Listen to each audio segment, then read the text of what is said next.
Hi, everybody, and welcome. This is our second artist talk for Community Murals Sacramento. Our artist today is Liv Unger, whose project was along Del Paso Boulevard in District 2. We're really thrilled to have Liv with us today to present a little bit of background on her work as an artist, and then also her work specifically in the program. My name is Donald Gensler. I run the public art program here in the Office of Arts and Culture in the city of Sacramento. And I've just felt really blessed to be working with a lot of the folks who are even here on this Zoom recording today, a lot of the artists who are part of the Community Murals Sacramento program. Actually, if we could just take a quick moment, we have two of the folks that work as administrators in the program, Katie Kuklis and Emily Lowen. Would you guys give a wave? Awesome. And then if you're an artist in the Community Murals Sacramento program, would you mind giving a wave or some kind of little sign? Some of you guys. Yeah, awesome. Thank you. So thank you guys for being here, for supporting Liv and doing such tremendous work in the program. This program is a pilot program that's funded through City Council and really works to satisfy goal 5 of our cultural plan, which is to infuse neighborhoods and communities with art and culture here in Sacramento. And I think we're absolutely doing it in this program. I've been so proud of everybody's work through this program. We had 39 artists selected for the program across 8 council districts. So it's been really exciting. Liv Unger was chosen as the lead artist for District 2 along Del Paso Boulevard. Liv, before starting with the program, was previously working in Philadelphia, and in fact graduated from the Pennsylvania Academy of Fine Arts and University of Pennsylvania BFA program. So really excited to have had a chance to work with Liv, as I also spent a good amount of time in Philly as well. You know, Liv also, along with a studio practice, is working on a number of different mural projects and has some upcoming murals. Actually, I think you can even see one behind her, and she'll talk a little bit about that. But she's been doing murals in the San Francisco area and other areas, and of course her work in Philadelphia.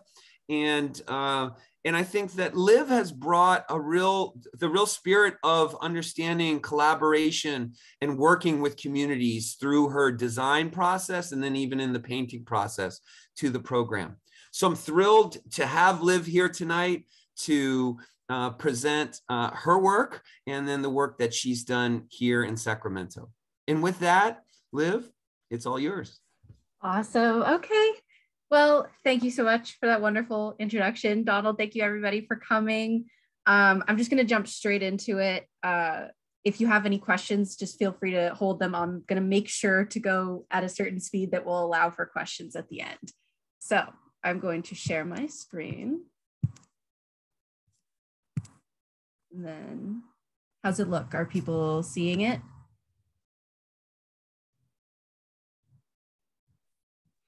The image, there we go. There we go. Okay, yeah. Take a second. So, all right. So I'm so glad to share my journey as an emerging artist with everybody here. And also we're going to be spending about half of the end talking about my mural for Community Mural Sacramento, which is just an awesome program that I'm super, super excited to have been a part of. So let's see if it cooperates.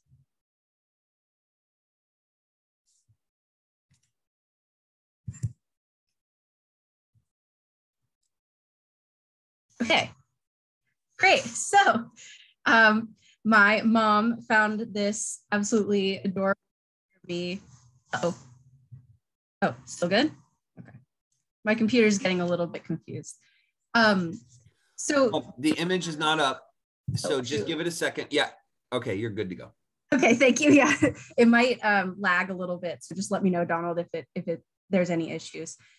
So my mom found this really cute picture of me. I was brought up and raised in San Francisco, but I was born in Manhattan. We moved over when I was super, super young, like 3 years old.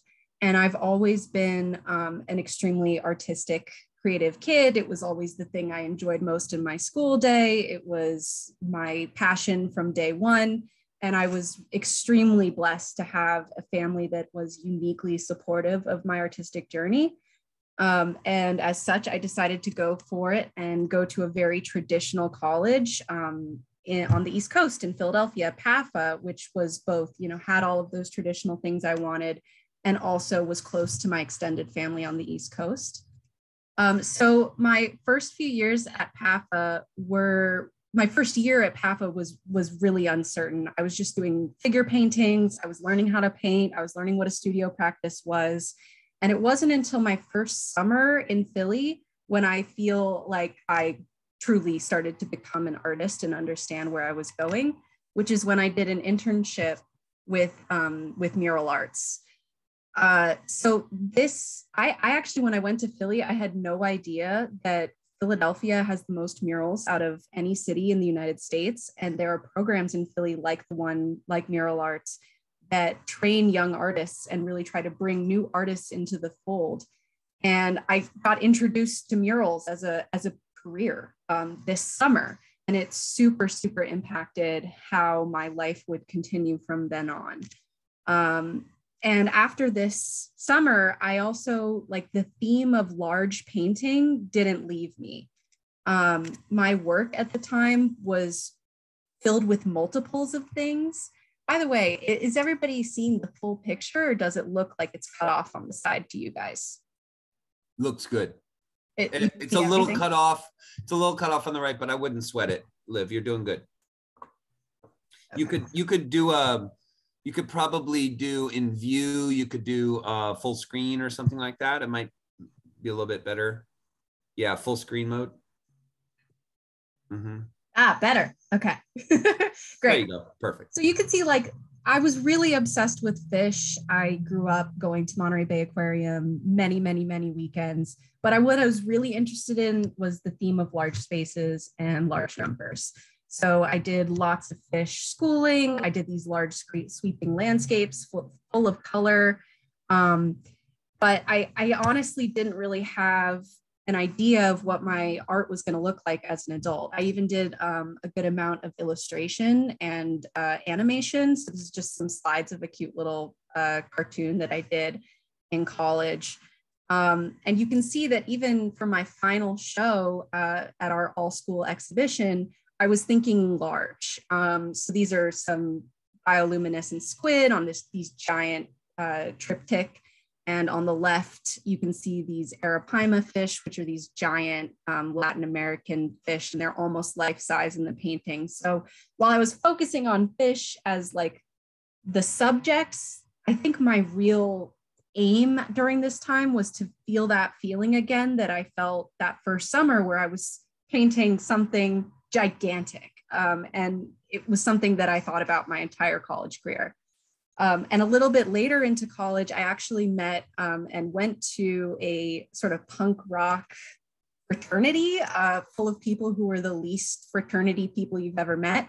They're still my good friends today. And what was uniquely special about this frat and getting to live there and be part of this social scene was that we had this giant basement that we would just paint over and over and over again each semester. And it was, if something was precious, you wouldn't paint over it, but basically everything was available to paint.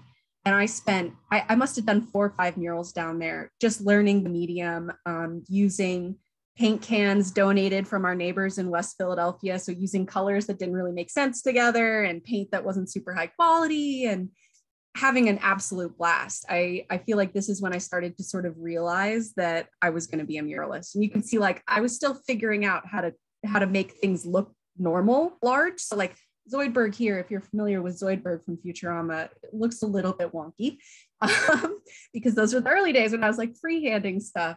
But I also got a chance to actually paint things almost in mind for client. this is my friend Caitlin here. And they didn't ask me to paint this for money or anything, but I designed a really cool like little doorway with their dog's face and a bunch of the dogs for the daycare, the doggy daycare that they worked for. So that was a time in my life when I really felt like I was starting to understand that this is what I was meant to do. And what solidified that was a huge stroke of luck. I met Kala. So Kala her name's Kala Hagopian. She is the artist behind Hagopian Arts in Philadelphia. And I got extremely lucky because my partner, Baron, hired her to do a mural for his job. And he was like, hey, you know, I got this girlfriend who can do some art. Do you need a little bit of help? And we clicked immediately. I got super lucky in that she had steady work that she needed help with. And I was just graduating college, and we jumped right into a really wonderful mentor, assistant, apprenticeship relationship. And we created some really cool murals together. I'm so proud that I got to work with her and learn under her. I would start with really simple shapes, understanding how to install this parachute cloth, then moving on to way harder and way more intricate pieces. So what I'm going to show just a couple highlights from those 3 years when I worked with her. These were the medallions that we worked on. There were 6 of them, and I got to design a couple. Seems like I'm missing. Oh, no, I'm not. Okay, so just to give you an idea of what a talented artist she was and how incredibly lucky I was to have her as a mentor, I just wanted to show you this painting she did of her son, Kai, who is also an incredibly wonderful human. And it shows you how I jumped in from, you know, sort of knowing how to paint, sort of wanting to paint big, having this worm in my brain telling me you've got to create something massive, to working with somebody who was working really large, but also painting ultra meticulously, painting with teensy tiny little brushes that I still paint with. I mean, like, this is a regular. I use this brush all the time for large works. And I got that from Kala. And we ended up creating incredible things together. So this was the Philadelphia Marathon mural that we did. And Kala won a design contest for this piece. And I went from painting like just triangles in the background to actually being a major player in painting these large pieces. So I did the Ben Franklin Bridge here, the zoo balloon, the love statue, the PMA, this sort of background. Of course, Paula did the figures, and she designed it and would do the hardest, most intense realism in these pieces. But I also did this Chinatown Gate, which is a famous gate in Philadelphia, which was the hardest, most intense thing I've ever painted. And it kind of sits at the top of like what I could achieve after starting out barely knowing how to paint anything. I feel like this picture really shows how well Kala taught me how to paint, not just how to be a muralist, but how to paint. How grateful I am to her for having given me such an incredible education. This is just another one of my favorite murals that we did. I painted all these large scale books. She did the figures. Again, you can see what incredible chops she has. And this is in downtown Philadelphia, in their equivalent of like the financial district. So around when I met her, she was also starting this really unique, wonderful project called the Eco Mural Project, which is a series of mostly donated, but sometimes commissioned pieces. The idea is to get them these really, really, really high quality, ultra delicate, beautiful, environmental pieces just into normal everyday neighborhoods, places that don't necessarily get murals all the time. And then to accompany these pieces with a QR code, which leads to a scientific write-up about the species depicted in the mural you're looking at and how to help, links to little things that the everyday person can do to help. And I was extremely inspired by this. And actually, as I started to get better, Kala let me add my own designs and my own murals to the series. And so these were the first murals that I designed all by myself. So this is a leafy sea dragon and a channel-billed toucan. And these were relatively small in that they, the leafy sea dragon is about 3 feet wide by 3.5 tall. And this one's about 5 or 6 tall by 4 wide. But they were my first murals that went in a public place with a mission behind them, with a design behind them. And I'm really, really proud of these pieces. They were super meticulous. They tested my limits of understanding realism. And also I learned a ton because I was writing these scientific write-ups that went with them and finding out so many beautiful things about the environment and how my art could be about wildlife. And if you've noticed from the start of my career, I'm way more interested in painting animals than people. I think that there's just something beautiful and mysterious specifically about wildlife, marine life, that is just stuck in my brain. And the Eco Mural Project actually is super successful, so much so that in 2020, we got a feature in the Philadelphia airport, and getting to see my artwork, which was, already bigger than I was painting for my own personal work, made that big, just like, that was it. I was going to be a muralist forever after this point. So this is an arowana I painted, and then 2 of my nautili, as you see, and then these are all Kala's paintings, which I did help with. And it was just incredible. So I wanted to just, again, give a shout out to this incredible person. You should go take a look at her artwork. I put her handle here too, just in case you're curious. She's just a wonderful artist. But as you can see, based on the masks, that was when COVID really started to hit. And I had been away from San Francisco for 8 years at this point. I was supposed to go off to college and then come back. And I did not do that. And the distance started to feel really intense. It started to feel like too much. And so we took a huge leap of faith. And my partner Baron and I bought a van, and we stripped it, and we decided to go for it and come back home. My mom let us so graciously stay in her in-law suite for a couple months while we figured things out. We named this van Bernie Vanders, and he's still our commuter car despite the upsetting gas mileage that he gets. And here's just a little couple of pictures from our trip. It was like probably the most fun I've ever had. We took a picture of Bernie in every spot, and it was just, leaving Philly was really hard because I was literally living my dream and working with someone who I respected so intensely and who had become family to me. And I think I needed this trip to show me that I can keep going, without these things, and that maybe I could even do it by myself. And so that's what I did. I started Orlu Arts. So Orlu is my initials. I have a very long, annoying name. It's Olivia Rose Losi Unger. And so to make it easier, I just did Orlu. And I got to start creating things that I felt were really fun. I just wanted to focus on bright colors, on bright, illustratives, all overness. I was really interested in finding color combinations that weren't super used in murals.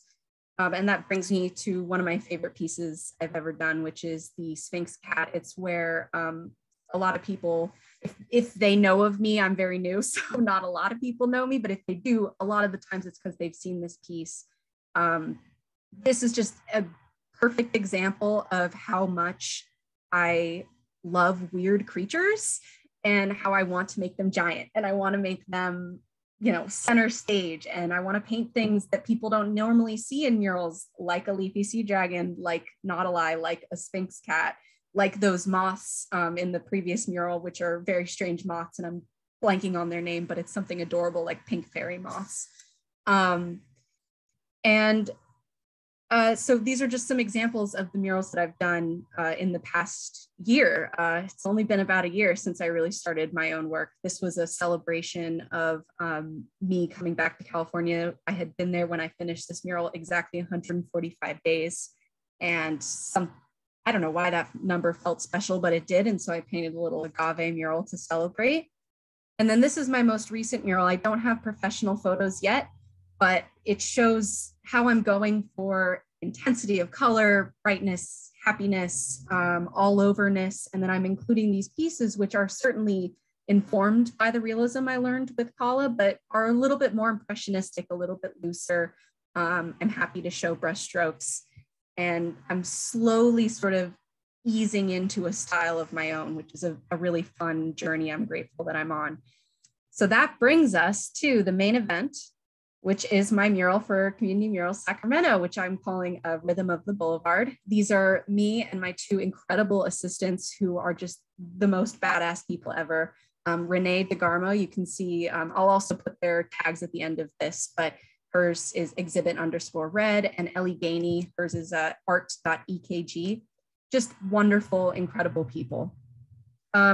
So what was a unique challenge about this mural, despite the fact that it's directly painted, and I'm normally actually more used to painting on parachute cloth, was that while I am from the Bay Area and grew up here, I'm not from Sacramento. And so this is a very interesting neighborhood. Old North Sacramento, thank you to the Center for Sacramento History. I used a ton of their imagery with their permission for my mural as well. Old North Sacramento was actually its own city and was incorporated into the city of Sacramento under a very contentious, tight vote. It was very take or leave it whether or not they were going to get incorporated. And when they did, while they got assistance from the city of Sacramento in a way that was very beneficial, the city of Sacramento also happened to build two highways that completely bypassed the neighborhood. So when normally folks would be coming through and bringing their business and their tax dollars, suddenly they have a very easy way to just avoid the neighborhood. And over the course of the last 50, 60 years, that's affected them very seriously. So when we had our first community engagement day, it was brought up that there's this beautiful but complicated duality in this neighborhood where, there's this past that has been very quickly devalued by the greater city at large and pushed to the side. But then there's also this future in that the area is really coming back. And that is in no small part due to longtime residents who never gave up on their community and view it as this beautiful place. And one of the most common things was that sense of revitalization, that sense that there was beauty and there continues to be beauty and that there's a lot more in the future. And so the design that I landed on, taking that into account after a lot of discussions and a couple of design reviews with the community, was this one. So this is my design. As you can see, the mural ends up looking a little different. All murals follow a path, but what is still there is the theme of renewal while honoring the past. So the idea is that the building itself is going to eventually become a museum. So, and the owner, Steve, who's incredible, there will be some pictures of him later. He was the most gracious wall owner I've ever worked with, is Cuban. And so he really wanted that theme of Cuban jazz to be mixed in with this neighborhood. And that works perfectly because the neighborhood's changing and growing. But one thing that stays the same is that sense of nightlife and color and vibrancy and music and movement and gathering. And so what I did was just a few to show. I included all of these historical landmarks almost as a stage, almost as if it was set up in a nightclub with the lights and the sort of fractals of stage lights coming down mixed with the sky, and this Cuban musician, this gentleman, sort of playing in front of there. And what ends up happening is that it starts as very old Del Paso. So the Grand Theater, Del Paso Theater, these two were very important meeting places. This is that billboard that I showed earlier. But it starts to gradate into new Del Paso. So Iceland is a skating rink right by there that's about to be renovated and was a huge part of the neighborhoods, like everyone in the neighborhood for the last 50 years went to Iceland and skated. And there's 5 Star Fades, which is the business in the building to the left of the mural. We've got the iconic blue blocks that go up and down Del Paso Boulevard. And then eventually Steve's eventual cafe, which is going to be called VIP Cafe. So I designed a little like fake sign for that. And then on the opposite wall, it transitions into this Cuban scene to show the eventual cultural shift and how the past is informing the future. So in order to put up the mural, just a little bit of background on my process is I put everything into a grid and then I trace it. It makes life a million times easier. What I usually do is when I have a very complicated figure like this, I like to paint the background right past where the figure begins. So I started with this grid and used that to paint all the way along here and get sort of way past where the figure would start, so that when I'm painting the figure itself, I'm not competing with wet paint of the background trying to hit the edge of the figure. So you'll see before we put any of that on, any of the drawing on, I had gotten some of the background done. And then of course there's the projection. I will die by my projector. I love my projector so much. If you're an artist and you want to know which one, DM me and I'll send you the link. It throws really big images. I love it. Here's an example of what the Cuban building side looked like, very bright. Tracing takes no time with this. And then we sort of get into it. You see, we've already drawn it all and how far past the background the figure went. And as you could see in my original design, the background was a lot more gradated, but what ended up happening was I wanted to emphasize the idea that maybe these are stage lights throwing this light. So as it went on, it became a lot more fractaled, a lot more geometric, and I really like that effect. I think it ends up marrying the illustration on the bottom really well. There's Ellie working. A couple days we worked almost to sunset. These two assistants were just incredible. They were such troopers. And then once the background was done, I was able to add all the lights and the stars in the background and then start on the figure. The figure was a blast. I loved painting it. It's just a beautiful image. And so it's very easy to then translate that to a beautiful painting. I got lucky to find that picture of that man. Here's a shot of me painting the hands and the trumpet. Once those both were done, you see the background starting to come together. There's Renee and Ellie. And then the shirt, which was very difficult. It's the shirt in the original photo looks pink. It's actually a gray shirt with so much design on top that the design makes it pink. So I had to sort of step that back, make the actual shirt pink, calm down the pattern a little bit, just to make sure it didn't overpower anything. And then that brings us to our event. Our event was so much fun. I gotta give a shout out before I say anything else to Katie. Katie made this event happen. She brought in Del Paso Boulevard's placemaking. She connected us with vendors. She just kicked ass, and it was such a good event. And I'm so grateful for her. And also Emily helped so much as well. Everybody came together, the assistants, Donald, it was wonderful. So a lot of people showed up. It was something like 150 people came and went. We had the placemaking up here. We had coloring books. We had food, music in the back, alcohol in the back. And then I had folks help paint the Cuban wall because it was perfect geometric shapes that were small enough that people could play with different colors. And they did such a good job. It's really, really hard to paint relatively straight lines on that pimply wall, that ultra textured wall. And so they did such a good job, and it was such a fun event. And I felt very much like the community got to put a hand on this mural in addition to helping me design it. And that was just wonderful. Here's Steve. I got to give him a full slide here. He actually helped paint part of the mural. There was these awnings that were at such an angle that even with the lift, I just could not reach the end of them. So he volunteered his paint sprayer, and I would mix him up a color and he would go paint those awnings. And so he's the best, the most gracious, the most wonderful. Here's a cool picture of my hands in their natural state.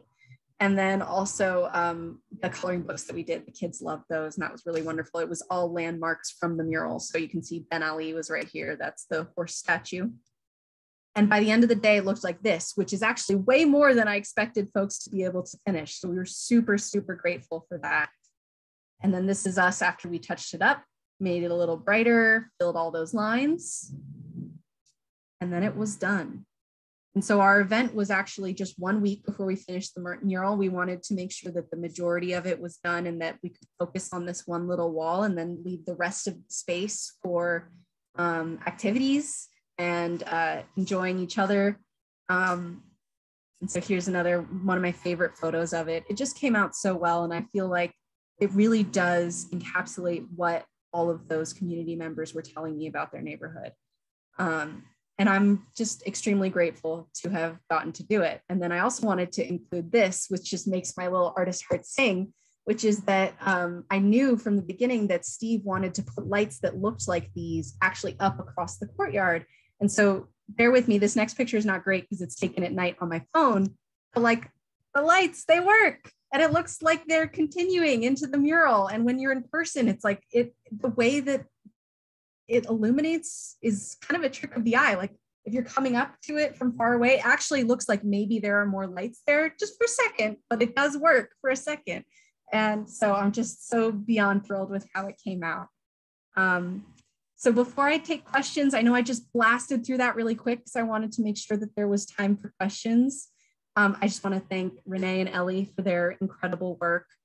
It would not have happened that quickly, that well, and have this beautiful of an outcome without their help. I want to thank everyone at Community Murals Sacramento, Donald, of course, Katie, and Emily. I want to thank Del Paso Boulevard Partnership and Daniel Savala, who was our point of contact and came through, pretty much made the whole event happen with his help. And Steve Garcia, the wall owner, I've already gone over how awesome he is. And then, of course, the community in Old North Sacramento and of Del Paso Boulevard. It was just good vibes from start to finish. Everyone was lovely. Everyone had something wonderful to say. I felt safe and welcomed and just so grateful to that community. And I have gone through this very fast, but I believe I have covered everything that I wanted to cover before folks can ask questions. What do you think, Donald? Oh, I think you did great. Thank you so much. Big snaps up for Liv. Thank you. Great job.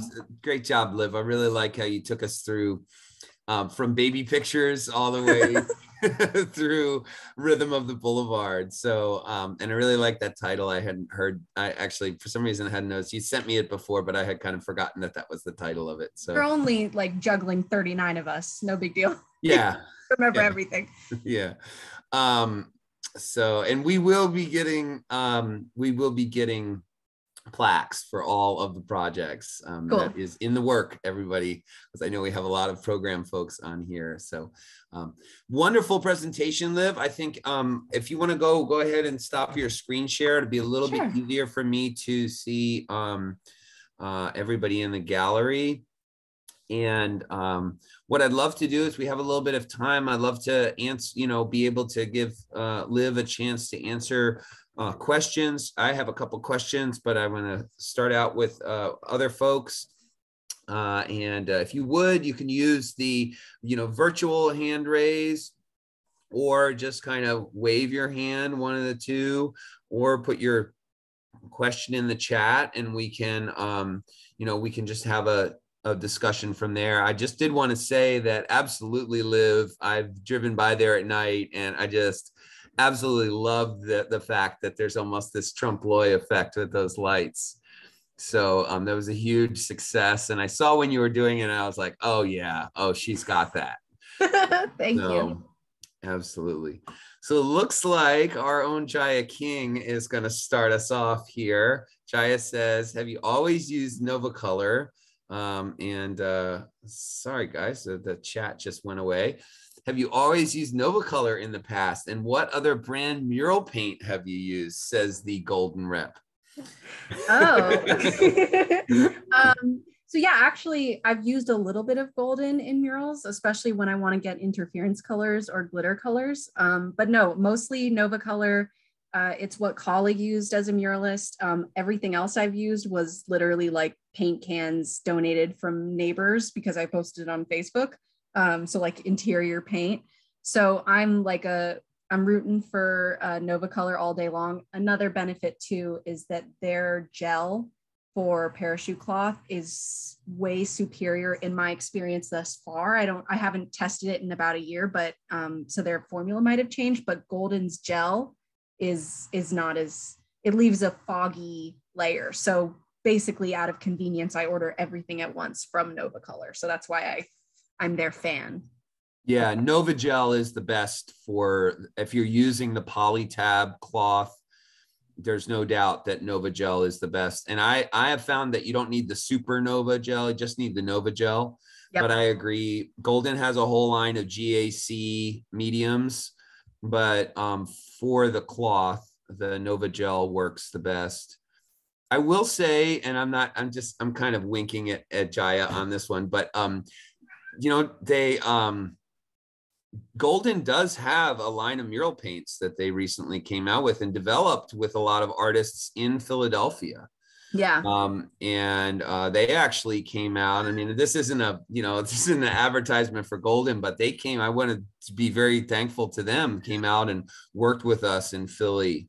So a lot of opportunities there. But Nova Color has been a wonderful company to work with, and I have to say that everybody should know that this whole program, we purchased Nova Color, and you purchased directly from the company in Culver City, and they make the paint right there. And sometimes it's created a little bit of anxiety trying to get the paint shipped over here in time. Yeah, for sure.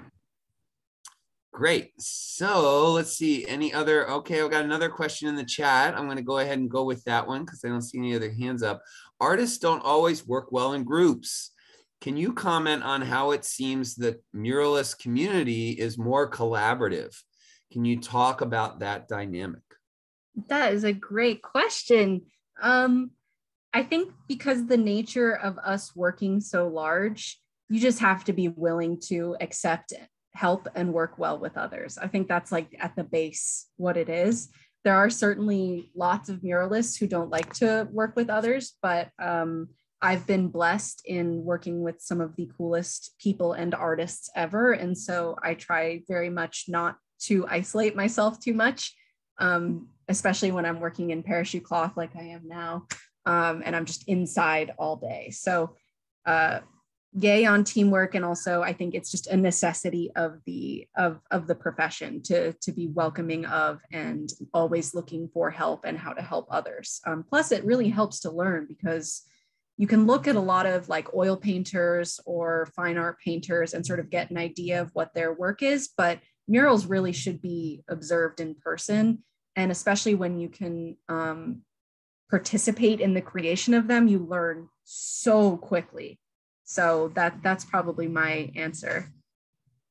Yeah. And mural painting, really does take on that collaborative process because like you Liv, I've had, and I know that other folks here have had different mentors.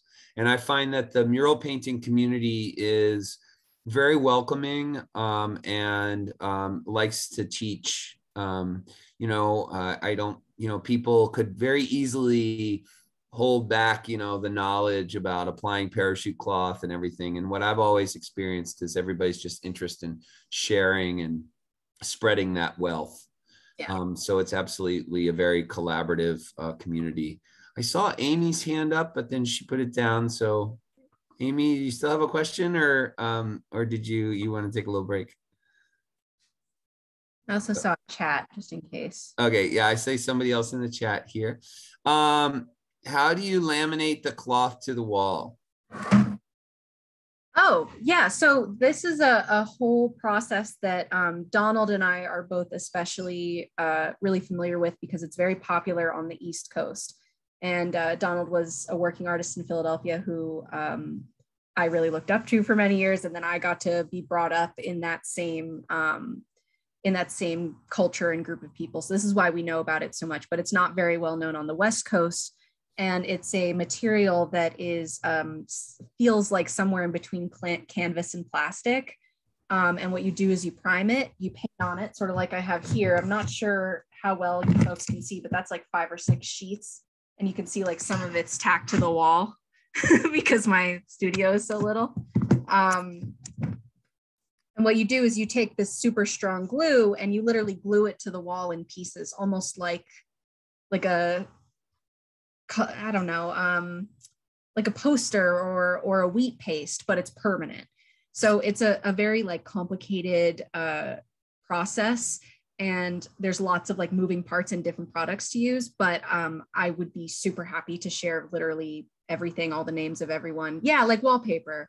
I would be happy to share everything with you. If you want to shoot me an email, I can list out anything you need, and also some YouTube videos that show the process that explain it better than I would. Hand painted wallpaper. Yeah. So, and Old by the way, school. the reason that it's well known in Philadelphia is because we brought Kent Twitchell from LA to teach the folks in Philly how to do, he did a mural of Dr. J, which still stands today. And he did 2 by 2 foot squares at that time, I think. That whole mural is 2 by 2 feet squares? That's what he did. That's of parachute cloth. Oh my God, that's such a thing to do. It's incredible. And so he, and I believe the way the kind of conversation has gone is that he was experimenting with a number of different types of cloth. And certainly artists have used muslin and all kinds of other canvas and things and adhered it to walls, you know. And but this cloth, he found that it could be used for an exterior application. So it's the one we purchased is from QST Industries here in it's actually based in California, and it's called Polytab, and it's used in the textile industry. And so, yeah, if anybody's interested, we can get you more information on that. Certainly, anybody in the program has access to all of that information. And we did a parachute cloth workshop. So let's see some other, Emily put a reference in there to mural arts. Awesome. Dr. J, nice.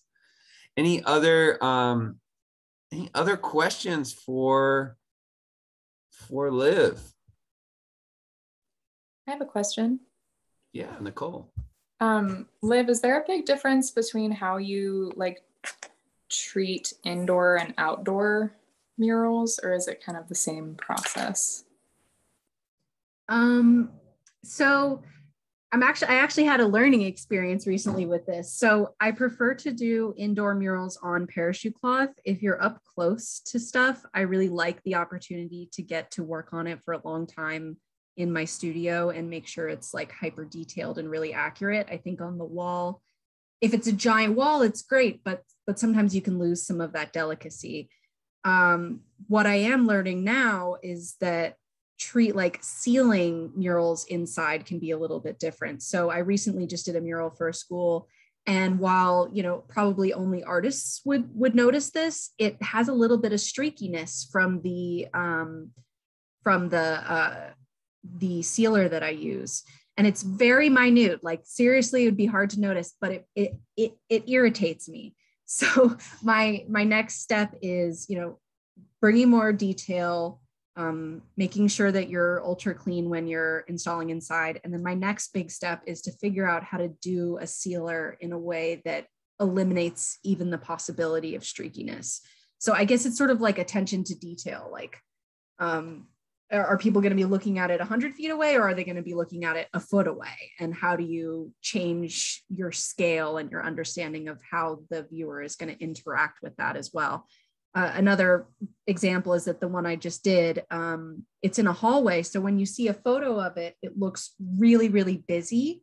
But when you're walking through that hallway, it's so thin, you're really only seeing this much of it as you walk by. And so the effect is really pleasant in person, but then maybe to a very experienced artist, they might look at the full shot and see it as a little too busy or too intense. So understanding perspective, cleanliness, level of detail, those are the sorts of things I think about for indoor versus outdoor. And yes, and Sandy, definitely, greyhounds are weird enough to paint, and I've been wanting to paint them. Any of your dogs would be great models. Any advice, Liv, that you could give for someone who wants to start a career in mural art? Ooh, okay. So for me, it's like 10% talent, 25% luck, and what's left? 65% perseverance. So I would say reach out to artists who you really like and see if they need help. Get a lot of experience under your belt, create those relationships, because like we just talked about, the mural community is a uniquely open and welcoming artistic community. A lot of artistic communities are very closed, and understandably so.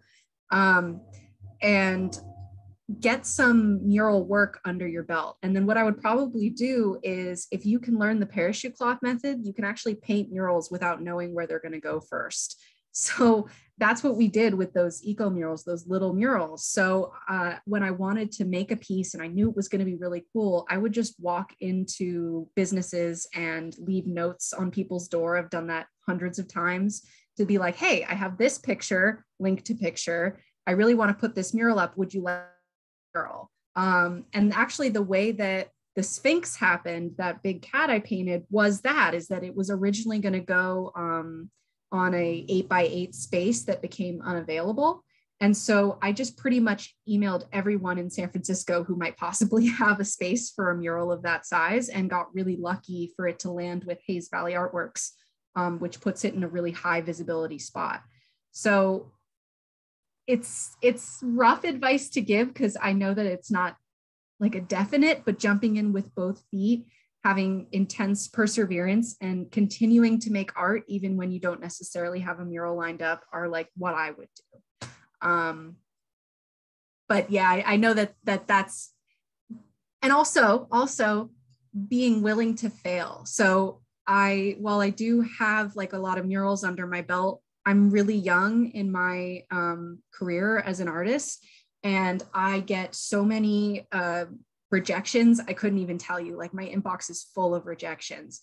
And my attitude towards that is like, I'm just going to apply again next time. Like, I'm just going to apply again every single year until you let me in, or I'm just going to apply again to your next, oh yeah, I remember I applied to something of yours 6 months ago. I'm going to apply again.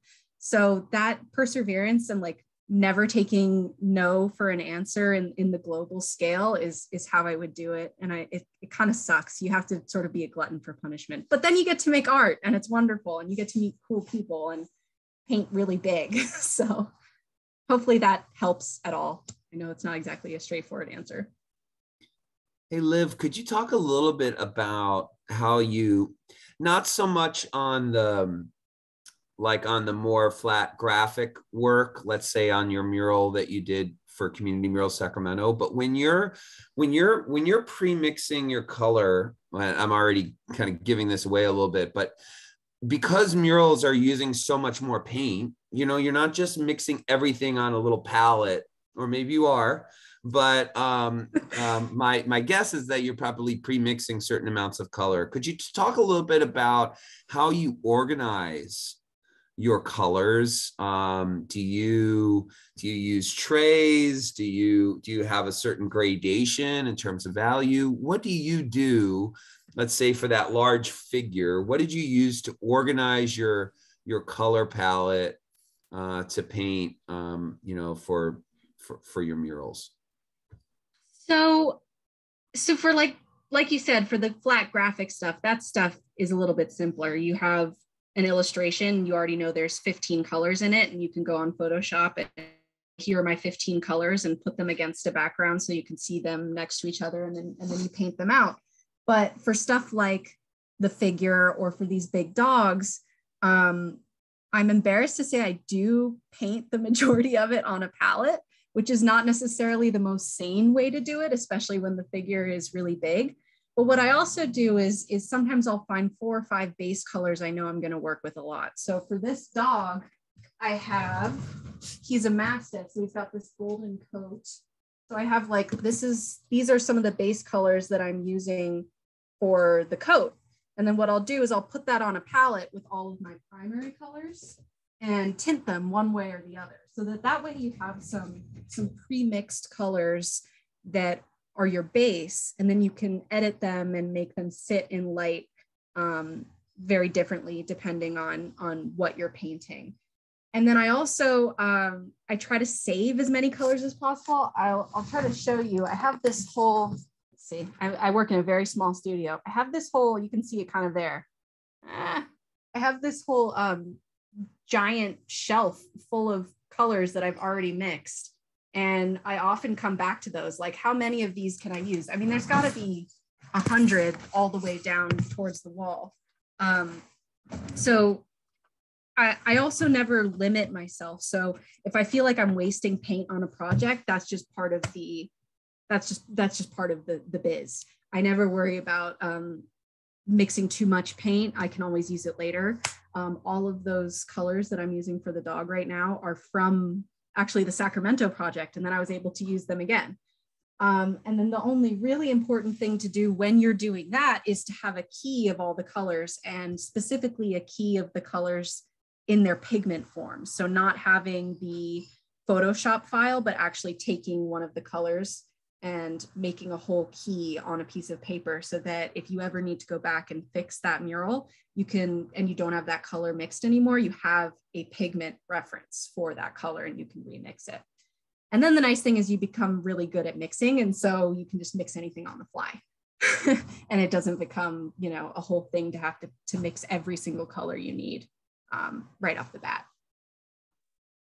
Excellent. No, that's exactly what I was hoping you would elaborate on. I remember when I came out to the site and I saw right away that you already had your pint and quart containers, you know, before we even delivered them. So it's just so important. And yeah, you absolutely should hold on to that stuff, you know, and use things on other projects. So this is all super great advice. Just have a few minutes left. I have somebody else here has asked a question. Do you think attending an arts college made a big difference in setting you up for your career, or would you say it's not necessary? I think this also may be a family member. Yeah, that's my mama. Hello, mama. So yeah, so for me personally, attending an art college was super necessary. Because I loved art so much as a kid, and my mom can tell you embarrassing stories about this, I absolutely insisted that I wanted to teach myself how to do all art of all types. So actually, by the time I got to college, I had this real creative spirit and I understood how to use a lot of mediums, but like I didn't really understand what perspective was, or how to mix certain pigments, or how to properly prepare a canvas. Like there are certain things at the time that I felt like I really needed. As a muralist now, if I was only going straight into being a muralist, I would say that like your experience on the wall is more important.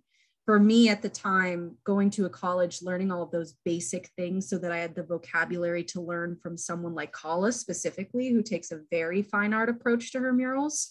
I think I needed that. But if you're able to find the right person to teach you how to do murals, and you already had, like, you're already drawing all the time, and you have a long history of, you know, loving challenges and painting big and a lot of perseverance, I don't necessarily think college, especially arts college in this economy, is necessary. It all comes back really to the perseverance and being willing to put yourself out there and to ask the embarrassing questions of like, can I please work with you for free? Like, you're very cool, and being willing to be an assistant and to learn the ropes, I think is more important than an actual degree. Oh, Elan, this is my stepmom. Okay, there you go. Was there a turning point in college or later where you found your subject? I don't know if I've even found my subject. I'm not sure. I mean, I love painting weird critters, but I've always just loved weird critters. Like my parents were really great about making sure that I got to interact with weird critters, like going to Monterey Bay Aquarium, which has some of the weirdest marine life you can see in an aquarium. And I was at the zoo all the time. My parents were constantly looking for ways to tire me out. And the way to do that was for me to either be doing art or to be interacting with strange and interesting and curiosity causing animals. So I guess that's my subject.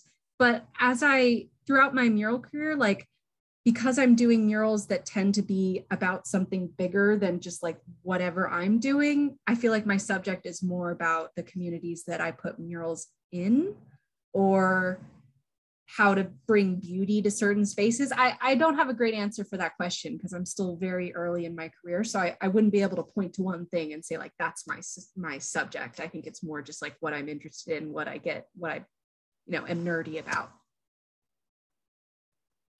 Awesome. Somebody else also, I wanted to respond, had asked a little bit about interior versus exterior, and you talked a little bit about sealer as part of that. I just did want to say that, you know, for Community Murals Sacramento, we ended up deciding on a product called Vandal Guard that I think we've been relatively happy with. It's a non-sacrificial sealer, meaning that once you put it on, it just stays on, and then you can remove, you know, grime or graffiti or something afterwards. But there are some wonderful products, one made by Golden called MSA Varnish that I would highly recommend to folks, especially for interior, because it comes in different finishes as well. You can get it in gloss, satin, matte. And if you are, I think one of the things that Liv is really true is the space is much more intimate, because then you're doing a project indoors. People are going to be up closer to it. So you might think a little bit more about that surface than you might if it's a, you know, 50 by 30 foot mural outside. Yeah, so research that MSA is a sacrificial coating, meaning that if you did want to remove something, you remove the varnish and then you have to reapply it. We ultimately decided that we needed something a little simpler for the sealer for the program. Right. But look, all of this stuff I think is really great. I think it shows that community murals, you know, are about the collaboration that you entered into with the different community stakeholders, but also about all the different folks, your team, all these different people that have been part of the program that really support mural making and the growth of each of us and each person who wants to paint murals and continuing to kind of evolve in working in the public space. So if there's any other, I don't see any other questions, I'm going to conclude this and just say again, Liv, thank you so much. Thank you for your work here in Sacramento. The mural is stunning, and thank you for, you know, being part of Community Murals Sacramento. So with that, everybody, thank you. Please stay, keep in contact. I believe our next presentation will be with Shona McDaniels, and I will we'll be posting that soon on our CMS website on the exact date, but I hope you all can join us for that. And we look forward to seeing you then. So thanks everybody, and have a great night. Thanks everyone for coming. Thank you. Great.